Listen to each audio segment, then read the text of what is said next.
चलो ध्यान दो, आज हम लोग पढ़ने जा रहे हैं the digestion in a grass eating animal, यानी ग्रास ईटिंग एनिमल में डाइजेशन कैसे होता है। जो ग्रास एनिमल है, हम लोग अभी तक हम लोग डाइजेशन इन एनिमल देखें, ग्रास ईटिंग एनिमल में डाइजेशन किस प्रोसेस द्वारा होता है वो हम लोग देखेंगे। ध्यान सुनो, देखो इससे एक कहानी स्टोरी उसको समझो, अगर समझ में आएगा तो ठीक है, नहीं समझ तो कोई बात नहीं। देखो हुआ क्या था कि एक बार एक लड़की थी, शहर की लड़की थी, उसका शादी गांव में हो गया था। तो उसकी सास जो थी वह उसकी अपनी बहू को कही कि जाओ जो भैंस है उसको खाना देकर आओ, तो खाना में चारा देकर आओ। तो वो जाती है चारा लेकर देने, तो जाती तो भैंस जो थी उसका अपना पगड़ी कर रही थी, तो मुंह में झाग वाग आ गया था। तो जो शहर की लड़की थी वो वापस आ गई। उसकी सास पूछी क्या हुआ, उसको खाना क्यों नहीं दी, तो कहे माँ जी भैंस अभी ब्रश कर रही है इसलिए उसको खाना नहीं दिए। पसंद है। तो ये जोक सपाट था, लेकिन ऐसा ही होता है कि भैंस जो होती है, गाय भैंस जो ग्रास ईटिंग एनिमल होते हैं, ये बैठ जाते तो लगते हैं पगड़ी करने लगते हैं, तो ऐसा नहीं वो ब्रश करते हैं। लेकिन ये तो मतलब जोक सपाट है। लेकिन अब तो शहर की लड़की हो चाहे गांव की लड़की हो, सभी को शहर की लड़कियों को गांव के जीवन के बारे में और गांव की लड़कियों को शहरों के जीवन के बारे में अब सारी चीजें पता है। क्यों? क्योंकि सोशल मीडिया आ गया है जो हर चीज को इधर से उधर इन्फॉर्मेशन ट्रांसफर करा है। ये अच्छी भी चीजें हैं। तो हम लोग चैप्टर जो पढ़े ग्रास ईटिंग एनिमल में डाइजेशन होता क्या है। देखो होता क्या, जब ग्रास ईटिंग एनिमल को जब फूड मिलता है, जैसे हम लोग हैं तो हम लोग को फूड मिलता है तो फटाफट खाना स्टार्ट कर देते हैं, तो चबा खाते हैं ना। इस तरह ग्रास ईटिंग एनिमल जो होते हैं, इनको एक बार अगर फूड मिला तो रुकेंगे नहीं, फटाफट जितना मिले पहले अंदर ढकेलो।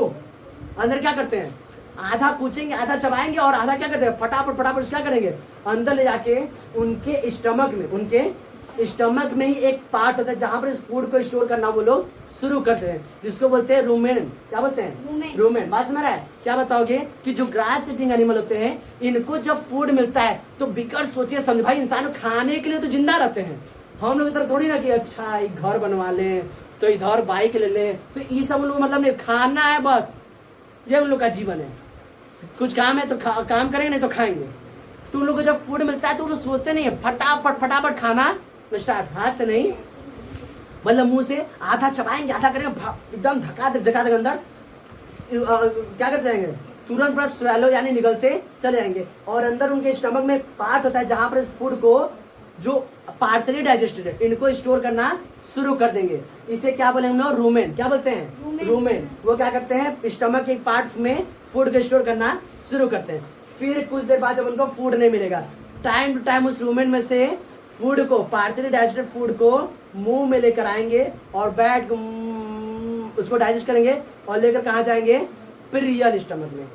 बात समझ रहा है? इस तरह से उनका क्या होता है, काम होता है। तो क्या बताओगे कि जो ग्रास ईटिंग एनिमल होते हैं, the grass eating animal quickly swallow the grass, वो क्या करते हैं जब उनको फूड मिलता है तो वो क्विकली फटाफट स्वेलो करना स्टार्ट करते हैं, और स्वेलो करके वो पार्सली डाइजेस्टेड फूड को स्टमक के एक पार्ट में स्टोर करके रखना शुरू करते हैं। That is known as the rumen. उसे क्या बोलते हैं? रूमेन। फिर उसके बाद टाइम टू टाइम इस पार्सली डाइजेस्टेड फूड को वापस रिटर्न कहाँ लेकर आता है? माउथ में।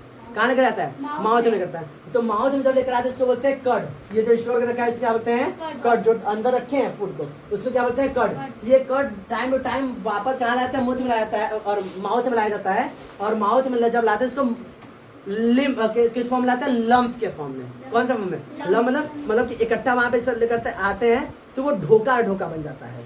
जैसे हम लोग खाना खाते तो लिबलिबा टाइप एकदम नहीं बन जाता है, उस तरह वो लिबलिबा टाइप करता है और कुछ थोड़ा बस मुंह में लाएंगे और उसको पूरा तरह से डाइजेस्ट करना स्टार्ट करना। तो क्या बताओगे? This partially digested food is called cud. This cud returns to the mouth time to time in the small lump. Small मतलब छोटे छोटे अमाउंट में वापस कहाँ आता है? माउथ में आता है। To the mouth. हाँ ठीक है। This process called the rumination. इस प्रोसेस क्या बोलते हैं? रूमिनेशन। यानी फूड को पहले क्या कर दिए? रूमेन में स्टोर किए और रूमेन में से कहाँ लेकर आए? माउथ में लेकर आ रहे हो और इसको क्या कर रहे हो? पूरी तरह से डाइजेस्ट करना स्टार्ट कर रहे हो। तो this process known as the rumination. और इस प्रकार के एनिमल क्या कहलाएंगे? रूमिनेंट। इस प्रकार के एनिमल क्या कहलाएंगे? रूमिनेंट। बात समझ आया? क्या बताओ? ग्रास ईटिंग एनिमल को एक बार फूड मिलता है तो वो क्या करता है? फटाफट निकलना स्टार्ट करते हैं और उसको स्टमक के एक पार्ट में स्टोर करके रखना शुरू करते हैं। उस स्टमक के पार्ट क्या बोलते हैं? रूमेन। और जो फूड स्टोर कर रखे इस फूड को क्या करेंगे हम लोग? कर्ड। ये cud time to time mouth में आता है और इसको पूरी तरह से ब्रेक करके फिर से स्टमक के रियल पार्ट में भेजा जाता है। This process known as the rumination and the animal is called the ruminants. और द एनिमल क्या कहलाते हैं? रूमिनेंट्स। यह डाइजेशन प्रोसेस किसमें होता है? ग्रास ईटिंग एनिमल में। अब देखो, क्या कोई एनिमल, ह्यूमन भी घास को खा के पचा सकता है? क्या कोई ह्यूमन ग्रास को खा के पचा सकता है? तो आंसर होगा नहीं। आंसर होगा नहीं। क्यों? अब क्वेश्चन है क्यों? क्योंकि grass has a type of carbohydrate. Grass में कार्बोहाइड्रेट होता है, एक टाइप का कार्बोहाइड्रेट होता है जिसको बोलते हैं सेलुलोज। जिसको क्या बोलते हैं? सेलुलोज। क्वेश्चन आएगा ग्रास में किस प्रकार कार्बोहाइड्रेट होता है, उसका क्या नाम है, क्या बताओगे?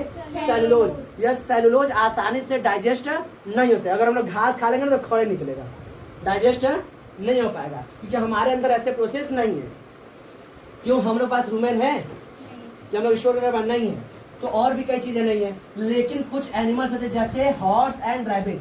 हॉर्स एंड रैबिट ये रूमिनेंट्स नहीं है, ये रूमिनेंट्स नहीं है। इनके पास क्या होते हैं? इनका ऑइसोफेज स्टमक से स्मॉल इंटेस्टाइन का बीच का जो लेंथ है ना, बहुत ही ज्यादा लंबा है, बहुत ही ज्यादा लंबा है। और यहीं पर क्या होते हैं? कुछ बैक्टीरिया होते हैं। यहीं पर क्या होते हैं? कुछ बैक्टीरिया होते हैं जो इस सेलुलोज को डाइजेस्ट करने का काम करते हैं। तो क्या बताओ, कुछ एनिमल जैसे हॉर्स और रैबिट्स होते हैं, have a long sac like structure. किसके बीच में? स्टमक और स्मॉल इंटेस्टाइन, जिसको क्या बोलते हैं? कैकम। क्या बोलते हैं? कैकम। ये क्या करता है? सेलुलोज को डाइजेस्ट करने का प्रोसेस करता है, सेलुलोज को डाइजेस्ट करने का काम करता है। यहाँ पर कुछ बैक्टीरिया प्रेजेंट होते हैं जो इस सेलुलोज को पूरी तरह डाइजेस्ट कराने का काम करते हैं। हमारे अंदर उस प्रकार के बैक्टीरिया नहीं है जो सेलुलोज को डाइजेस्ट करा पाए, इसलिए कोई भी ह्यूमन सेलुलोज को या ग्रास को डाइजेस्ट नहीं करा पाया था। बात समझ में आया? इसमें किसी कोई समस्या? ग्रास ईटिंग एनिमल में कैसे डाइजेशन होता है? रूमेन में कोई दिक्कत? रूमिनेंट्स और रूमिनेशन। ग्रास ईटिंग एनिमल में ग्रास में कौन से कार्बोहाइड्रेट होते हैं? सेलुलोज होते हैं ना। अब आगे जो हॉर्स और रैबिट्स होते हैं, ये कैसे डाइजेस्ट कर पाते हैं? क्यों? क्योंकि इनके स्टमक और स्मॉल इंटेस्टाइन के बीच का लॉन्ग सैक स्ट्रक्चर होता है जो सेलुलोज को डाइजेस्ट कराने में हेल्प करता है। ह्यूमन क्यों नहीं डाइजेस्ट करवाते? समझ आया? इसमें किसी को दिक्कत? और हम लोग नेक्स्ट पढ़ेंगे डाइजेशन इन अमीबा। क्या पढ़ेंगे? ध्यान दो, क्लास 7th साइंस में सेकंड चैप्टर है, इसका नाम है nutrition in animal. Nutrition in animal का ये लास्ट पॉइंट है, हम लोग पढ़ जा रहे हैं न्यूट्रिशन इन अमीबा, यानी feeding and digestion in amoeba. Feeding and digestion in amoeba, या इसी को लोग बोलते हैं nutrition in amoeba.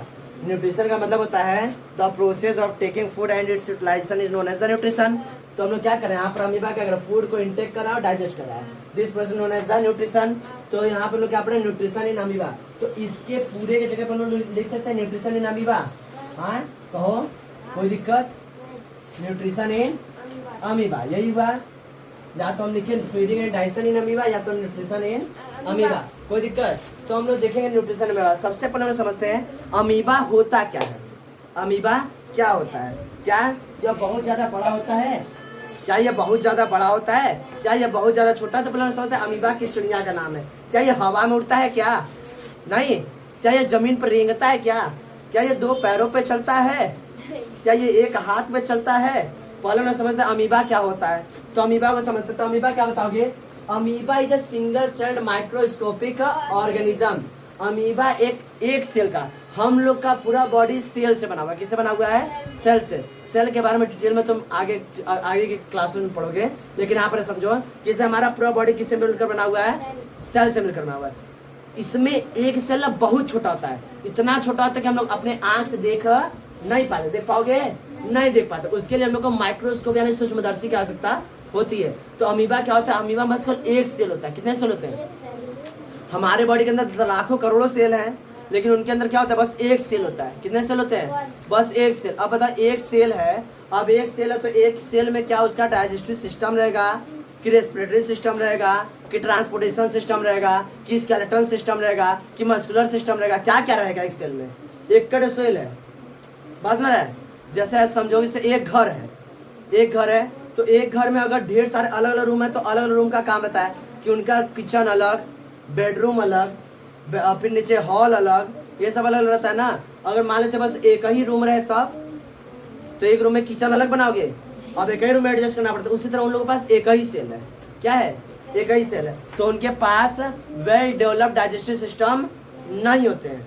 Well developed digestive system human की तरह नहीं होते। जैसे ह्यूमन क्या करता है, इनटेक का अलग है, इनटेक का अलग है, चबाने वाला तोड़ने वाला अलग है, उसमें सलाइवा मिक्स करने वाला अलग है, उसको स्टमक तक पहुंचाने वाला दूसरा है, फिर इसका स्टमक में काम करना एससीएल है वो अलग है, पेप्सिन है, रेनिन है वो अलग है, फिर स्मॉल इंटेस्टाइन में है, फिर लार्ज इंटेस्टाइन में, फिर रेक्टम, फिर एनस, ये सब इतना लंबा प्रोसेस है। लेकिन अमीबा में ऐसा कुछ नहीं है। बात सुना रहा है? अमीबा में ऐसा कुछ नहीं है। तो क्या बताओगे? Amoeba is a single cell microscopic structure. क्या नाम है? माइक्रोस्कोपी। माइक्रोस्कोपी का मतलब होता है कि ऐसे ऑर्गेनिज्म जो माइक्रोस्कोप से देखे जाते हैं, माइक्रोस्कोप से देखे जाते हैं, इसलिए क्या बोलते हैं? इसे माइक्रो ऑर्गेनिज्म। क्या बोलते हैं? Micro organism. ऑर्गेनिज्म बात सुना रहा है? माइक्रोस्कोप से देखे जाते हैं, इसे क्या बोलते हैं? माइक्रो ऑर्गेनिज्म है। क्या है? Micro organism. अब देखो एक बात और समझो, it continuously changes its shape and position. यह लगातार अपने शेप को क्या करता रहता है? चेंज करता रहता है। यह लगातार अपने शेप को चेंज करता रहता है। जैसे हम लोग अपने शेप को चेंज करते हैं नहीं, लेकिन अमीबा लगातार अपने शेप को चेंज करता रहता है। और तो और ये अपने पोजीशन को भी क्या करता है? चेंज करता है। पोजीशन आज ऐसे देखोगे तो कल ऐसे हो जाएगा। ऐसा नहीं कि अलग अलग जगह जाएगा, लेकिन अपने जगह पे आज वो इधर देख रहा है, अच्छा कल इधर हो गया, ऐसे करके। पास में रहा है? तो अमीबा लगातार अपने शेप और पोजीशन को चेंज करता रहता है। ठीक है। अच्छा, अपने पोजीशन कैसे चेंज करता है? तो क्या बताओगे? With the help of the finger like structure. किसके हेल्प से चेंज करता है? फिंगर लाइक स्ट्रक्चर से चेंज करता है, जिसका नाम है सूडोपोडिया। सूडोपोडिया। इसको फॉल्स फिट भी बोलते हैं। क्या बोलते हैं? False fit. एमसीक्यू में बन के आएगा question. The false feet of the amoeba is known as pseudopodia. क्या बोलते हैं इसको? पी साइलेंट है। बात सुना रहा है? तो क्या बताओगे? अमीबा के फॉल्स फिट को क्या बोलते हैं? सूडोपोडिया। कोई दिक्कत? बात सुना रहा है? एमसीक्यू क्वेश्चन है। अमीबा के फॉल्स फिट को क्या बोलते हैं? सूडोपोडिया। बात सुना रहा है? सूडोपोडिया। ये क्या काम करते हैं? जिससे क्या होता है कि उनका, अब बता, उनका शेप तो सही फिक्स रहता नहीं है, तो क्या होते हैं, ये एक कोने से ऐसे धीरे धीरे करके निकल जाएगा, अब ऐसे करके ऐसे डगर के धीरे धीरे आगे बढ़ जाएगा। बस हमारा है। तो उसके फॉल्स फिट को क्या बोलते हैं? सूडोपोडिया। या क्वेश्चन आएगा कि अमीबा किसके द्वारा मूवमेंट करता है, पोजीशन अपना चेंज करता है, क्या बताओगे? सूडोपोडिया। कोई दिक्कत? अब चलो, ये तो रहा अमीबा की कहानी, ये रहा अमीबा की कहानी। अब देखें अमीबा कैसे फूड को इंटेक करता है, कैसा अमीबा फूड को इंटेक करता है। तो क्या बताओगे? जब ये मान लेते अमीबा है, ये क्या है, कैसा हूँ बना दो, ये क्या अमीबा है, इसमें क्या होता है? न्यूक्लियस होता है। क्या होता है? ये क्या न्यूक्लियस होता है। ठीक है। ये उसका क्या है? साइटोप्लाज्म, उसका लेयर है। ठीक है। बात समझ रहा है? अगर यहाँ पर फूड उसको दिख गया तो ये फूड को क्या करेगा? सेंस करेगा।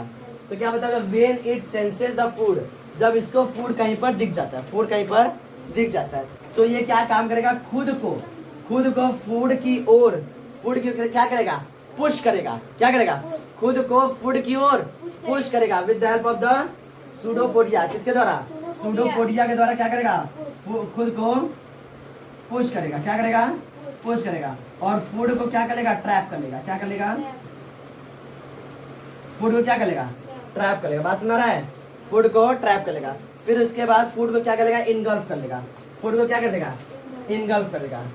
फूड को ऐसे ट्रैप कर लिया जाए, अब इसको क्या लेकर आएगा? न्यूक्लियस के पास। धीरे धीरे कहाँ लेकर आएगा? न्यूक्लियस के पास, या वॉक्यूल्स में लेकर आएगा। कहाँ लेकर आएगा? वॉक्यूल्स में। वॉक्यूल्स क्या होता है? वॉक्यूल्स उनके बॉडी के अंदर का वह हिस्सा है जहाँ पर फूड को डाइजेस्ट किया जाता है। क्या बताओगे? कहाँ लेकर आएगा फूड को इनगल्फ करके? वॉक्यूल्स में। कहाँ लेकर आएगा? वॉक्यूल्स में। वॉक्यूल्स उनके बॉडी का वह हिस्सा है जहाँ पर लोग फूड को डाइजेस्ट करते हैं। फूड आ गया, कहाँ पर आ गया? वॉक्यूल्स में। यह प्रोसेस है उनका फूड को इनटेक करने का, फूड को इनटेक करने का। अब यहाँ पर क्या किया जाएगा? इनके वॉक्यूल्स, अब देखो अमीबा के वॉक्यूल्स के बारे में बात करें। वॉक्यूल्स कितना बड़ा, उसको जूम कर दिए। वॉक्यूल्स क्या कर दिए? जूम कर दिए। इसके अंदर क्या है? फूड है। इसके अंदर फूड है। इस वॉक्यूल्स के अंदर क्या होंगे? डाइजेस्टिव जूस रिलीज होंगे, सेक्रेट होंगे। क्या होंगे? डाइजेस्टिव जूस सेक्रेट होंगे। जैसे हमारी बॉडी के अंदर भी डाइजेस्टिव जूस सेक्रेट हो रहे थे, हम बस इतने का बता रहे हैं। यहाँ पर फूड जो किया है ना, फूड यहाँ पे लाया था, ये वाला फूड लेकर आया था, यहाँ पे लेकर आया था ना, ये वॉक्यूल्स में। अब यहाँ पर डाइजेस्टिव जूस सेक्रेट होंगे।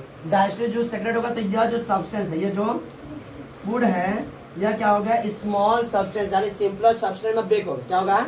सिंपलर सब्सटेंस में ब्रेक होगा। ब्रेक हो गया तो डाइजेस्ट हो गया। ब्रेक होगा तो क्या होगा, डाइजेस्ट होगा। इसमें से जो एनर्जी रिलीज होगी, जो एनर्जी रिलीज होगी वह अमीबा के मेंटेनेंस या रिप्रोडक्शन या तो उनके ग्रोथ के लिए क्या होगा, यूज किया जाएगा। क्या बताओगे, अमीबा इस एनर्जी क्या करेगा, अपने मेंटेनेंस के लिए, अपने मल्टीप्लिकेशन के लिए इसका यूज करेगा। और बाकी जो वेस्ट मटेरियल बचेगा उसको क्या किया जाएगा, यहीं से एक कहीं किसी भी जगह से बाहर क्या कर दिया जाएगा, उसको रिलीज कर दिया जाएगा। यह डाइजेशन सिस्टम है, क्या डाइजेशन प्रोसेस किसके अंदर, अमीबा के अंदर। किसी कोई दिक्कत यहाँ पे, कोई समस्या, बात समझ रहा है। तो कैसे अमीबा में डाइजेशन होता है, क्या बताओगे, when it senses the food it push himself towards the it. Food को क्या करता है, खुद को पुश करता है, किसके हेल्प से, सूडोपोडिया के हेल्प से। फिर क्या काम करता है, फूड को चारों साइड से ट्रैप कर लेता है। ट्रैप करने के बाद क्या करता है, हाँ उसको इनगल्फ कर लेता है। इनगल्फ कहाँ पता है, वॉकल्स के अंदर क्या डाइजेशन प्रोसेस स्टार्ट होता है। वॉकल्स के अंदर क्या होते हैं, डाइजेस्टिव जूस सेक्रेट होते हैं। ये खुद से तुम लिखोगे, डाइजेस्टिव जूस क्या होते हैं, सेक्रेट होते हैं। सेक्रेट होने के बाद क्या होगा, यह फूड क्या होगा, जो कॉम्प्लेक्स सब्सटेंस है सिंपलर सब्सटेंस ब्रेक होना स्टार्ट हो जाएगा। जैसे ही ये सिंपलर सब्सटेंस ब्रेक होगा, इसमें से क्या रिलीज होगी, एनर्जी। क्या रिलीज होगी, एनर्जी। इस एनर्जी को कौन यूज करेंगे या क्या करेंगे, अमीबा यूज करेंगे। किसमें यूज करेंगे, खुद के मेंटेनेंस में और मल्टीप्लिकेशन में, खुद के मेंटेनेंस और मल्टीप्लिकेशन में। और बाकी जो वेस्ट मटेरियल बचेगा उसको क्या कर देगा, बॉडी द्वारा, अमीबा द्वारा रिलीज कर देगा। कोई दिक्कत इसमें, बात सुना रहा है, चलो।